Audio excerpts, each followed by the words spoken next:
नमस्कार दर्शकों, आप देख रहे हैं प्राइम इंडिया न्यूज। मैं हूं आपके साथ कोमल भंडारी। आइए देखते हैं ये बड़ी खबर।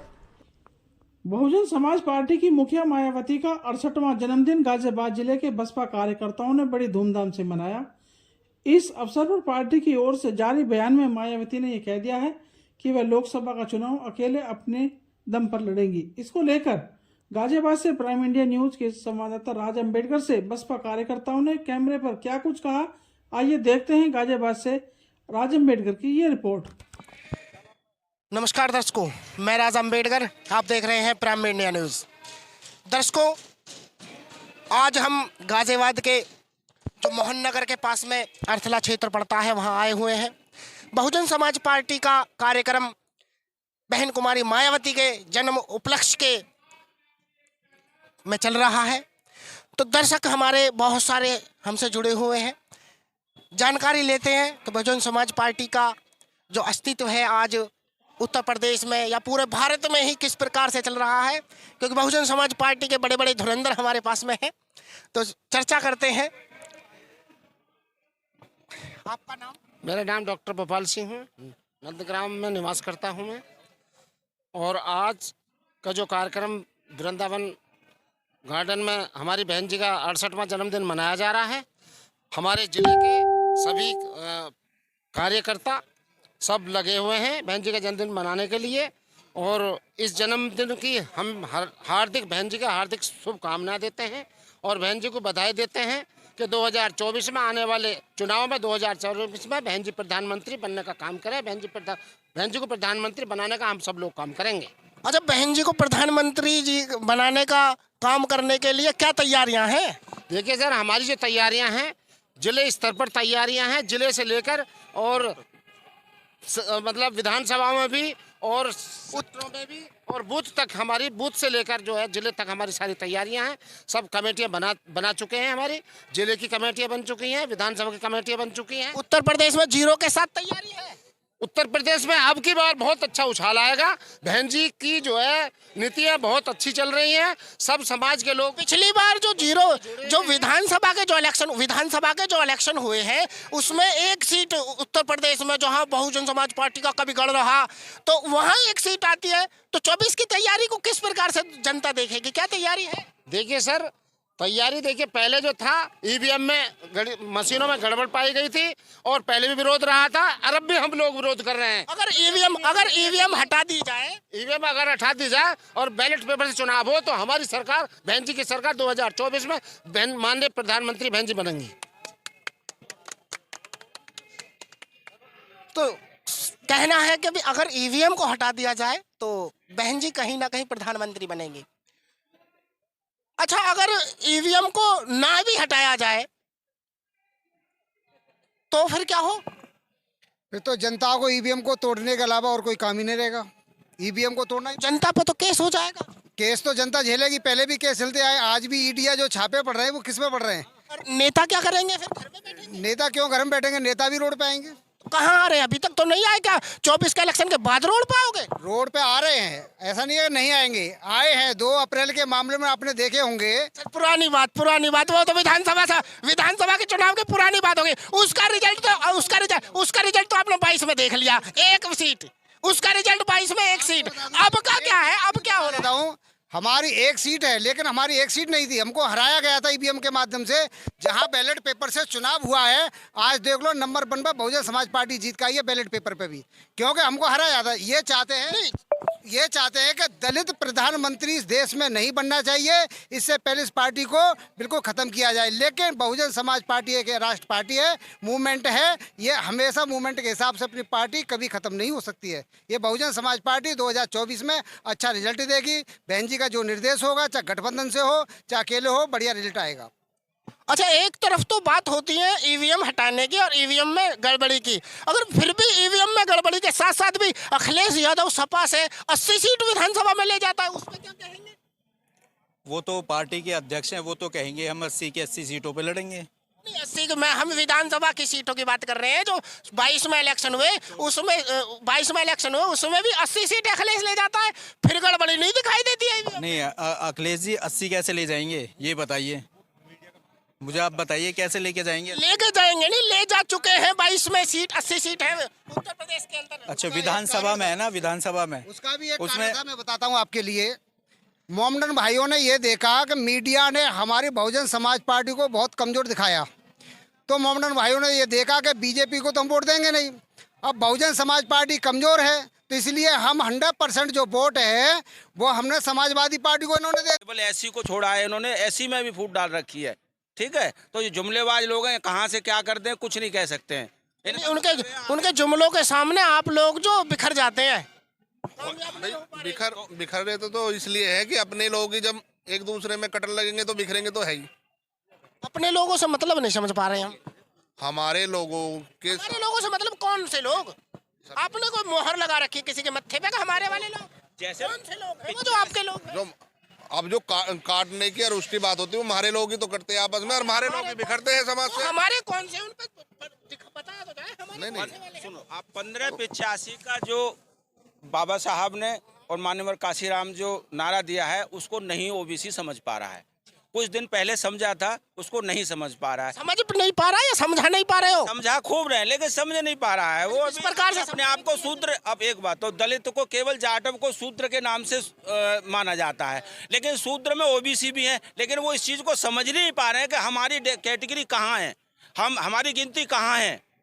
वो अपने आप को ओबीसी या ब्राह्मण में गिनती करते हैं, तो अब जब 85 में 15 रह जाता है वो फिर वहीं की वहीं रह जाता है। आप अपने आप को शूद्र बता रहे हो क्या? नहीं, हम तो शूद्र हैं। बहन जी कहती है कि भाई हमें तो जो बहुजन समाज पार्टी की मुखिया है और आप बहुजन समाज पार्टी से जुड़े हुए हो, उनका एक स्टेटमेंट आता है कि भाई जब अखिलेश यादव पूछते हैं संसद में खड़े होकर के कि शूद्र कौन है, तो बहन जी जवाब देती है, उसमें तो बहन जी भी आती हैं। बहन जी ने कहा कि भाई हमें शूद्रों से न जोड़ा जाए, हमें शूद्र नहीं है, जो शूद्र होगा वो होगा। तो आप शूद्र कैसे हुए? बहन जी से जोड़ करके भी आप शूद्र रह गए। आप अपने नेता की बात नहीं मान पा रहे? नहीं मान रहे हैं, जब शूद्र, अब क्यों नहीं मान रहे हैं? कहाँ मान रहे हो? आप तो अपने नेता की नहीं मान रहे हो। शूद्र देखो, शूद्र में तो शूद्र हैं, क्यों नहीं है? दलित में जिन कितने लोग हैं, लेकिन आप हिंदू हो, आप हिंदू ना, हम हिंदू, हमें कौन हिंदू नहीं हो तो शूद्र कहाँ से? कहाँ, हमें तो न हिंदू मानना, कोई न मुसलमान माना। तो आप शूद्र कैसे हो गए? शूद्र तो 4 कैटेगरी है ना, हिंदुओं की 4 कैटेगरी, ब्राह्मण, क्षत्रिय, वैश्य, शूद्र। तो आप अगर शूद्र हो तो हिंदू की कैटेगरी में आते हो। नाम के लिए तो दलित तो उस हिंदू में गिनती है, लेकिन मानता कौन है? वहाँ बोल दिया कि भाई मंदिर में चढ़ने दें। चलो ठीक है, आगे जानकारी लेते रहेंगे। हमारे बहुत सारे और भी दर्शकों, आप देखते रहे, मैं राज अम्बेडकर प्राइम इंडिया न्यूज के साथ में। हमारे एक बहुजन समाज पार्टी के बहुत होनहार कार्यकर्ता नवयुग हमारे साथ हैं और बड़े ही जोश के साथ में भाई का कुछ कहना है।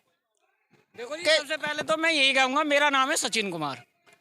मुझे मेरे गांव में सचिन के नाम से कोई नहीं जानता, मुझे कहते हैं मंत्री। ठीक है जी, मैंने आज तक मेंबरी का इलेक्शन नहीं लड़ा, ना ही कुछ करा, लेकिन मेरे चाचा जिला पंचायत रह चुके हैं। ठीक है जी, मोदनगर का मैं रहने वाला हूँ।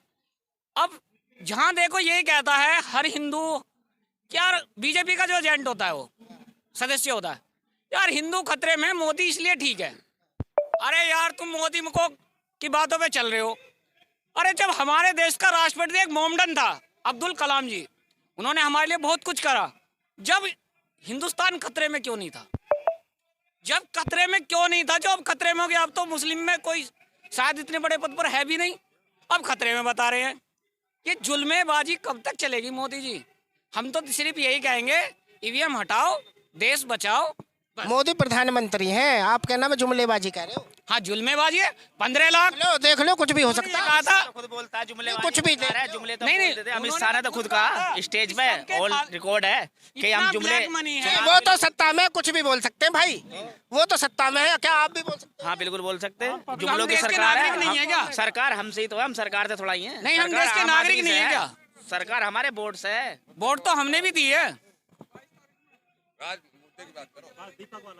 अच्छा, 22 तारीख के जो लिए प्रधानमंत्री मोदी ने ये ऐलान किया है या आदेश किया है या विनती की है कि 22 तारीख तक सब लोग 22 तारीख में दिए जलाएंगे, उसके लिए क्या है? देखो हम तो जलावे ना जी। तो मोदी ने तो ये भी कहा था क्योंकि कि कोरोना टाइम में थाली बजा दो, कोरोना भाग जाएगा। क्यों नहीं भागा?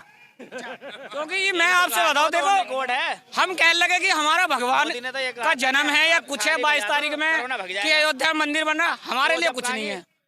हमारे लिए हमारे भगवान तो का आप- जन्म 14 अप्रैल को हुआ है। हिंदू नहीं हो क्या? हिंदू हम है ही नहीं। कौन कहता है हम हिंदू है? फिर कौन हो? हम तो चमार है, पक्के चमार। हम हिंदू नहीं है, ठीक है ना। हम हिंदू होते तो हमें मंदिरों में से क्यों रोका जाता था? जब हम हिंदू थे तो हमें मंदिरों में से मस्जिदों में से क्यों रोका जाता था? क्या जब हिंदू नहीं थे हम? नहीं, अब वोट लेने के लिए हमें हिंदू बता रहे हो आप लोग? ये हिंदू पर ठीक है, जब हिंदू नहीं थे, जब भगवान कहाँ गए थे हमारे लिए, दलितों के लिए? जब हमें बाहर भेजा जाता था, अंदर नहीं बढ़ा जान दिया था करता था। नहीं, अब तो पूरी इजाजत है आपको। कहीं मंदिर का महंत बना कहाँ दिया? एक दलित को तो बैठाया है ना राम मंदिर नो में। है वहाँ के अध्यक्ष, एक भी दलित हो और एक भी हो, एक भी ओबीसी हो, एक भी एससी हो, सारे सब सवारे राम नो मंदिर में अध्यक्ष वहाँ के। राम मंदिर में तो बैठाया गया है ना। कहाँ दलित बैठाया को। गया? ठीक है, दलित को हमें तो ऐसा नहीं पता तो- किसको बैठाया गया। नहीं, आप राम मंदिर में बैठना चाहते हो? क्यों? हम तो नहीं बैठना चाहते, हम मानते नहीं उस चीज को। मानते ही नहीं। हम बाबा साहब को मानते हैं, जिसने हमें अधिकार दिया हम उसको मानते हैं। हम तो करके खाना जानते हैं, हमें मंदिर में बैठ के खाने की जरूरत नहीं बैठेंगे है। भिखारी। क्योंकि हमारे बाबा साहब ने हमें इतनी बड़ी वो दी सुनो, है सुनो। कि हमें भीख मांग के खाने की जरूरत नहीं है। हम तो संघर्ष करेंगे, रोज लड़ेंगे, रोज हुआ करेंगे, रोज पानी पिएंगे। हम मंदिरों में भीख मांगने नहीं जा रहे। हमें दुआ नहीं चाहिए भगवान की, हमें शिक्षा चाहिए। हम यूनिवर्सिटी कॉलेज तो में बैठना चाहते हैं। बीजेपी शिक्षा नहीं दे रही है क्या? क्या कहाँ दे रही है बताओ? कौन सी यूनिवर्सिटी खुलवा दी बताओ? 20,000 तो आप ही बताएंगे। 20,000 आप करोड़ बताइए, आप कर रहे हैं 20,000 करोड़ मंदिर में- मस्जिद बनने, सरदार वल्लभ भाई पटेल की मूर्ति बननी है। नौ जो एम्स क्या नाम है, बीजेपी दावा ठोक रही है 9 एम्स खोल दिए हैं। अरे सुनो ना, अरे सुनो सही, अच्छा। 20,000 आपको जमीनी स्तर पे एम्स दिखाई नहीं। ये मंदिर क्यों बनवाया ये बताइए? जब हमारी बहन कुमारी मायावती ने अम्बेडकर पार्क बनवाया था, वो तो सबको दिखाया जा रहा है कि हाथ में पैसे लगा दे उसमें। अब मंदिर में पैसा नहीं लगाया जा रहा। 20,000 करोड़ उनकी सत्ता। करोड़ों की धूप बत्ती आ रही है, वो किस लिए आ रही है? नहीं, आप हिंदू धर्म की आस्था को ठेस पहुंचाने की कोशिश कर रहे हो। जी, हम हिंदू है ही नहीं, अरे बता हम दलित है, हम हिंदू नहीं मानते। दूसरा तो धर्म को आप ठेस नहीं अरे ये सरकार बता मैं बता ये सरकार ऐसी है, मूत को पिला रही है और गोबर खा रही है। ये सरकार वो है, ये नहीं चाहिए हमें। मोदी के अंदर वैसे एक टैलेंट तो है, वो है झूठ बोलने का, और इतनी सफाई से झूठ बोलेगा वो किसी को पता भी नहीं लगती है। तो इससे बड़ा तो बेवकूफ़ आदमी ना हुआ जो फोटो खिंचवाने में अच्छा रखता हो। क्योंकि जो आपने बात कही पढ़ाई की, तो खुद अनपढ़ है, जिसे शिक्षा का महत्व भी नहीं पता, वो क्या तो दिखाते हैं क्या नाम है आकर के चैनल पे आते हैं। एक काम करो, आप चाहे गूगल से डाटा करो, कितने से अस्पताल बनवाए, नायक फिल्म के मिर्चपुरी है पक्के। कितने से अस्पताल बनवाए, या किसी ने कितनी लैब बनवाई, या कितने ने शिक्षा का लोगों को। किसने बनवाई है? देखिए, पहली बात तो मैं यूपी की बात करूं, सब में ज्यादा, अगर यूपी की बात करें सब में ज्यादा बहन जी ने बनवाए अपने कार्यकाल में। बहन जी अब क्यों नहीं आती? अब क्यों चल क्या है बहन जी, लोगों को दिखाई नहीं देती जमीन पे बहन जी रहा है। देखो पहली बात तो सबसे पहले ईवीएम, तो सबसे बड़ा जो फ्रॉड गर्दी चलिए ईवीएम सबसे बड़ी बात। ईवीएम केवल बहन जी के लिए है या अखिलेश के लिए भी है? मैं बता रहा हूँ। दूसरा ईवीएम की छोड़, सब में ज्यादा मीडिया फ्रॉड, हाँ बिकी हुई है सारी। जब 2014 में मोदी का चेहरा चुना गया था ना, तो पता अडानी अंबानी ने कितने चैनल खरीदे? 22 चैनल खरीदे थे। यानी आपने ये मान लिया मीडिया बिकी तो हम हार गए। हम क्यों हारेंगे? हमारे हाथ में तो लोकतंत्र है, हम क्यों हारेंगे? जब लोकतंत्र है तो जीतते क्यों नहीं हो? ईवीएम हटाओ। जब क्यों नहीं लग, क्या नाम है, जिस देश ने ईवीएम बनाया तो उस देश में तो ईवीएम से चुनाव हो नहीं रहा, जो हमारे सर पर लाके थोप दिया। अरे सिकंदर नहीं रहा, जब सिकंदर नहीं रहा तो ये मोदी क्या रहेगा? एक चीज और मैं कहना चाहूंगा सिर्फ बसपा पार्टी के लिए, आप एक चीज देखिए, जब तक काशीराम जी थे और जब तक उन्होंने जाकर गली गली मोहल्ले में कैडर करा, और जो आज मैं मानता हूँ वो स्थिति आज भी है। आज चाहे बहन जी जाए चाहे आकाश आनंद जी जाए, आज जगह जगह जाकर कैडर करने की बहुत जरूरत है, क्योंकि युवा भटक चुका है। क्योंकि जो युवा को जिन्हें अपना इतिहास नहीं मालूम, तो जो काशीराम जी ने मेहनत करी, आज उन्हें बहुत जरूरत है। क्योंकि जैसा 22 तारीख जनवरी की आप बात कर रहे हैं, क्यों मैं एक स्पेशल बात कहता हूँ, चाहे आपके यूट्यूब चैनल के माध्यम से जाएगी, मैं ओबीसी और एससी समाज के लिए ये जरूर कहना चाहूँगा, जब राम क्षत्रिय पंडित कौन, ये तुम्हारा रावण, ये ओबीसी एसटी क्या तेल ले रहे हैं क्या बीच में? इन छतना मान रहे हैं ना, काय के उनको तो बताया जा रहा है ना, नहीं उनको तो बताया जा रहा है ना, वही बताया जा रहा। एक एग्जांपल दे रहा हूँ, जिस तरह कोयला मूवी सबने देखी है, एक जिस तरह कोयला मूवी देखी है ना, जिस तरह विलन होता है कौन, अमरीश पुरी, वो शाहरुख खान के माँ बाप को कत्ल कर देता है, बाद में उसे पाल लेता है। सेम वही हो रहा है। ये बीजेपी ने ओबीसी वाले, एससी वाले, एसटी वाले, जो हमारे महापुरुष रहे, जो हमारे बाप दादा रहे, उनका शोषण किया, अत्याचार करे, उनके कार्यकाल, उनके अपने उन्हें मार दिया गया। और आज बीजेपी वही कर रही है। कुछ अनाज बांट दिया, कुछ ये हिंदू वाली जो इनको जबरदस्ती माला जो पहना दी ना, जबकि हिंदू है हो ही नहीं, चाहे आप कहीं से भी इतिहास पढ़ लो। बीजेपी का तोड़ भी तो होगा आपके पास में कोई? एक तोड़, वो है एकजुट। जब तक ओबीसी और एससी एक नहीं होंगे, अरे इनको समझ नहीं आएगा, क्योंकि हमारा शोषण बीजेपी कर रही है। हमारे बुजुर्गों को मारने, हमारे पूर्वजों को मारने वाली बीजेपी है। जब तक कुछ नहीं हो सकता। अच्छा, एकता समझ में आएगी कैसे? अब कह रहे हो, कहना जब तक एक नहीं होंगे तो। सबसे पहले तो आपके चैनल को धन्यवाद करना चाहूँगा कि आपको पहुँचाने का काम कर रहे हैं। और जो आप कह रहे हैं कि बहन जी जो है कहीं से कहीं तक नहीं आ रही हैं, तो मैं आपको बता देना चाहता हूँ कि ये सर्व समाज की पार्टी है। बहन जी ने वाल्मीकि के लेकर ब्राह्मण तक को सम्मान देने का काम किया था। बहन जी ने शिक्षा के क्षेत्र में काम किया था। बहन जी ने महापुरुषों के लिए काम किया था। ये महापुरुषों का मिशन है, ये कभी कमज़ोर नहीं होगा, न कमज़ोर पड़ेगा। सत्ता पहले नहीं थी तो क्या हम जिंदा नहीं थे?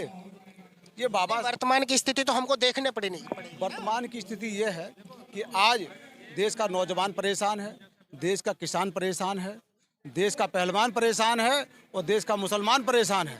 फिर भी बीजेपी बलवान है। लेकिन फिर भी बीजेपी बलवान है। बीजेपी बलवान नहीं है। अच्छा, ये लोगों की मजबूरी है। ये लोगों की मजबूरी है। मजबूरी ये है कि जो बहुजन समाज पार्टी में पहले मिशन के लोग काम करते थे, आज वो बुजुर्ग हो चुके हैं। युवाओं ने शोषण सहन नहीं किया है, उनका शोषण हुआ नहीं है। शोषण जो हुआ था हमारे पूर्वजों का हुआ था, तो उनके दिल में युवा तो 22 तारीख में तैयारी कर रहे हैं दिए जलाने की। तो मैं उन युवाओं, कैसे समझाओगे? आपके चैनल के माध्यम से अपने युवाओं को एक संदेश देने का काम कर रहा हूं। अगर तेल पहुंच चुका है युवाओं के, कि वो तेल जो है ना उनके डालने का काम करें। क्योंकि भाई जो तेल दे रहा उन्हीं को डालेंगे क्या? उन्हीं के ऊपर डालने का काम करें। क्योंकि हमारा हमारी जो दीपावली होगी ना, जो हमारा त्योहार होगा, वो बाबा साहब अम्बेडकर की जयंती होगी या बहन जी के जन्मदिन आज होगा। आज घर घर दिए जलने चाहिए।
दर्शक हमारे साथ में जुड़े हुए हैं। आप जुड़ रहे हैं मैं राज अम्बेडकर प्राइम इंडिया न्यूज के साथ में, सत्य के साथ।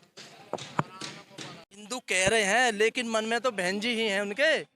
बाहर कैसे आए फिर बहन जी? बाहर आएंगे 24 में तो 22 में तो बाहर आए नहीं, क्योंकि एक ही सीट रह गई पूरे उत्तर प्रदेश में। बहन जी बाहर नहीं आए उनके मन से, तो अब क्या गणित है कि 24 में बाहर आ जाएंगी? बाहर आएंगे, खुल के आएंगे। अब थोड़ा आने दो, समय आएगा, समय आने दो, खुल के आ रही है बहन जी। अच्छा, कोई गणित है, कोई तैयारी है 2024 की तैयारी? बहुजन समाज पार्टी को बहुत हल्के में आंकने की बहुत बड़ी भूल कर रहे हो। अभी भी देश की तीसरी सबसे बड़ी राष्ट्रीय पार्टी है और अभी पिछले चुनाव में 2,22,00,000 वोट इसको मिले हैं। सीट कितनी मिली है? सीट तो पीछे सांसद थे 10, अभी जो विधानसभा के जो हुए हैं इस बार नया खेल होने वाला है। ये तुम देख लेना, जितनी भी विपक्षी पार्टियां सारी बहन जी की तरफ देख रही हैं और बहन जी को मुख्यमंत्री प्रधानमंत्री का चेहरा बनाएंगी। और एससी और ओबीसी जिन्हें तुम अभी कह रहे हैं कि वो हिंदू का गुणगान गा रहे हैं, सब ने बहन जी का उत्तर प्रदेश में शासन देखा है। जितना काम बहन जी के पीरियड में काम हुआ इतना आज तक किसी के नहीं कराया। सब जानते हैं बसपा को ही वोट मिलेगा, जितना ओबीसी एससी है सब बीएसपी को वोट देंगे और बहन जी प्रधानमंत्री बनेंगी 100%। देखो दावा तो अपने लिए सब ठोकते हैं, सब अपने आप को बेहतर समझते हैं, मगर जमीनी स्तर पर जो है वो तो देखना पड़ेगा। जमीनी स्तर पर ये दिख रहा है, विपक्ष पर कहीं मजबूती नजर नहीं आ रही है। बिना बहन जी के, बहन जी को साथ लेकर आएंगे और सभी मिलकर के भारतीय जनता पार्टी को हराएंगे। मान लेते हैं कि बहन जी कह रही हैं कि हम तो अकेली राह पे हैं, बहन जी को कोई साथ नहीं ले रहा या बहन जी किसी के साथ नहीं जा रही, फिर क्या होगा? फिर क्या होगा? फिर जीत के आएंगे अपने अपने बल पर, फिर जीतेंगे, फिर भी प्रधानमंत्री बनेंगे बहन जी। यानी बहन समाज तो साथ है। देखो सर्व समाज बहन जी के साथ है और सर्व समाज से बड़ी ताकत और कोई होती नहीं है। चलो आगे जानकारी लेते रहेंगे सभी दर्शकों से। दर्शकों देखते रहे, इसी कड़ी में हम आगे जोड़ते हैं अपने कुछ और दर्शकों को आपसे चर्चित कराएंगे। बहुजन समाज पार्टी का कार्यक्रम है। आपने जैसा कि देखा है, बहुजन समाज पार्टी का जब कार्यक्रम होता है तो एक कैडराइज कार्यक्रम होता है। हमारे बहुत सारे जो साथी हैं यहाँ जुड़े हुए हैं, चर्चा करते रहेंगे। बहुजन समाज पार्टी का आज कार्यक्रम है, तो पहले सबसे पहले इसका उद्देश्य ही जानना की कोशिश करेंगे। पहले आप अपना नाम बता दें। मेरा धर्मपत सिंह प्रधान जी है, राजनगर एक्सटेंशन से है। और सबसे पहले राज अम्बेडकर जी, आपका बहुत बहुत धन्यवाद जो आपने आज बहन जी के जन्मदिन पे सभी का इंटरव्यू लिया, बहुत बहुत धन्यवाद। और आपके स्टूडियो जो चला रहे हैं इनका भी बहुत बहुत धन्यवाद। आज बहन जी का जन्मदिन हमारे लिए, हमारे समाज के लिए और पूरे भारत के लिए बहुत बड़ा ऐतिहासिक